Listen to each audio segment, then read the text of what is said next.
لیکن 21ویں صدی کے ذہن سے خطاب ہے میرا خطاب جوانوں سے، میرا خطاب دانشوروں سے، میرا خطاب ان لوگوں سے ہے کہ جنہیں آج کی دانش پہ ناز ہے، جن کے ذہنوں میں یہ بات بیٹھی ہوئی ہے کہ علم کی دنیا الگ ہے، دین کی دنیا الگ۔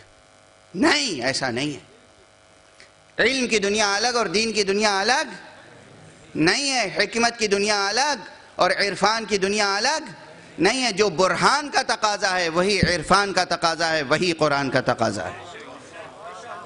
جب دلیل اپنے کمال تک پہنچتی ہے، دلیل میں کوئی نقص نہیں رہ جاتا، دلیل تمام ارکان و شرائط و اجزاء کے ساتھ، تمام پوری معنویت کے ساتھ قائم ہو جائے، تو اس دلیل کو تسلیم کر لینا شرافت انسانی ہے۔ دلیل قائم ہو گئی، تسلیم کر لیجئے۔ دنیا تو ایسی ہے کہ خود جو دلیل قائم کرتی ہے اس کو بھی نہیں تسلیم کرتی۔ میں کیا عرض کروں، بہت کچھ کہنے کا دل چاہتا ہے مگر خاموش رہ جاتا ہوں۔ نظام ولایت کا کل تذکرہ آ گیا تھا تو میں نے عرض کیا تھا بھئی کوئی اصول ہونا چاہیے، کوئی کلیہ ہونا چاہیے، کوئی ایک نظریہ ہونا چاہیے، جزیات میں اختلاف کرتے رہیے۔ اب کہہ لینے دیجئے۔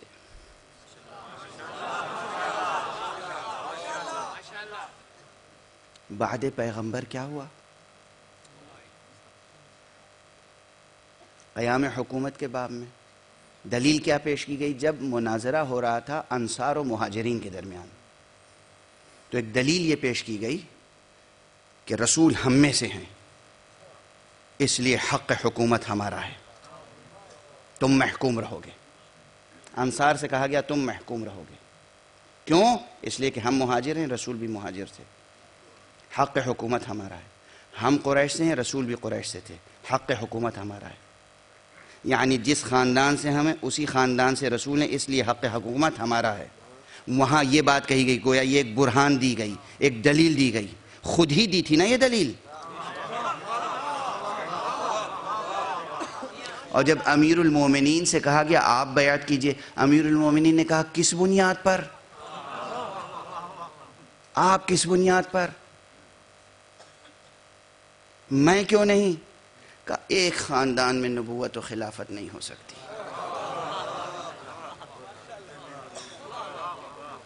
ایک گھر میں خلافت و نبوت دونوں جمع نہیں۔ یہ آیت قرآنی ہے،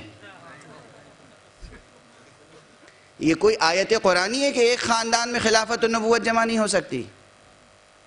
قرآن مجید کی کوئی آیت ہے؟ حکمت میں کوئی قانون ہے؟ فلسفے کا تقاضا ہے، منطق کا تقاضا ہے، برہان کا تقاضا ہے، عرفان کا تقاضا ہے، کس چیز کا تقاضا ہے کہ ایک گھر میں خلافت و نبوت نہیں ہو سکتی؟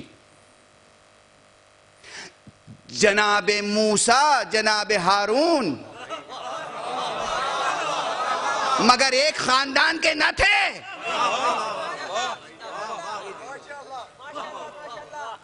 جناب موسیٰ اور جناب ہارون مگر ایک خاندان کے نہ تھے؟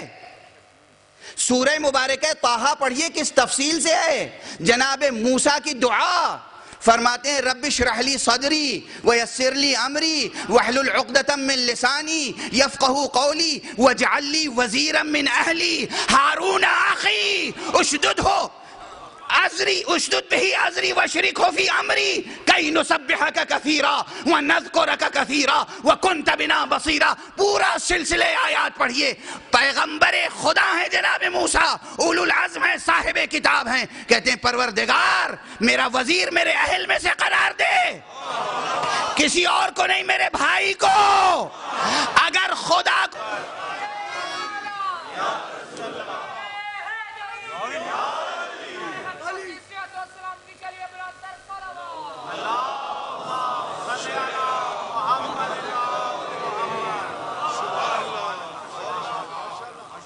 قرآن قرآن قرآن، اب یاد رکھیے گا، برہان، عرفان، قرآن۔ جو برہان کا تقاضا ہوتا ہے وہ عرفان کا تقاضا ہے، جو عرفان کا تقاضا ہے وہی قرآن کا تقاضا۔ ان تینوں میں جدائی نہیں ہے۔ اگر برہان نہ ہوتی تو یہ کہتے کیوں؟ خود برہان قائم کی، خود برہان سے ہٹ گئے۔ قرآن نے اس برہان کو بہت پہلے قائم کیا تھا جناب موسیٰ اور جناب ہارون کے معاملے میں، رشتہ تک واضح کر دیا، ہارون اخی، میرا بھائی ہارون، میرا بھائی ہارون، وہ قرآن ہے۔ بس اب ایک حوالہ دے کر گفتگو کو کل کے لیے ملتوی کروں۔ قرآن ہے نا، جو لوگ حدیث نہیں مانتے انہیں حدیث کی طرف متوجہ نہیں کروں گا، قرآن کو قرآن سے ملا کے دیکھ لیجئے۔ ایک جگہ موسیٰ ہے جو کہہ رہے ہیں رب اشرح لی صدری، پروردگار میرا سینہ کشادہ کر دے۔ ایک جگہ رب کہہ رہا ہے پیغمبر سے الم نشرح لک صدرک،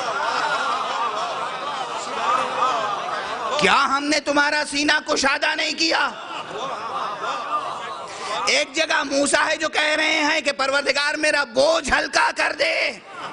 ایک جگہ خدا ہے جو کہہ رہا ہے کیا ہم نے تمہارا بوجھ ہلکا نہیں کیا؟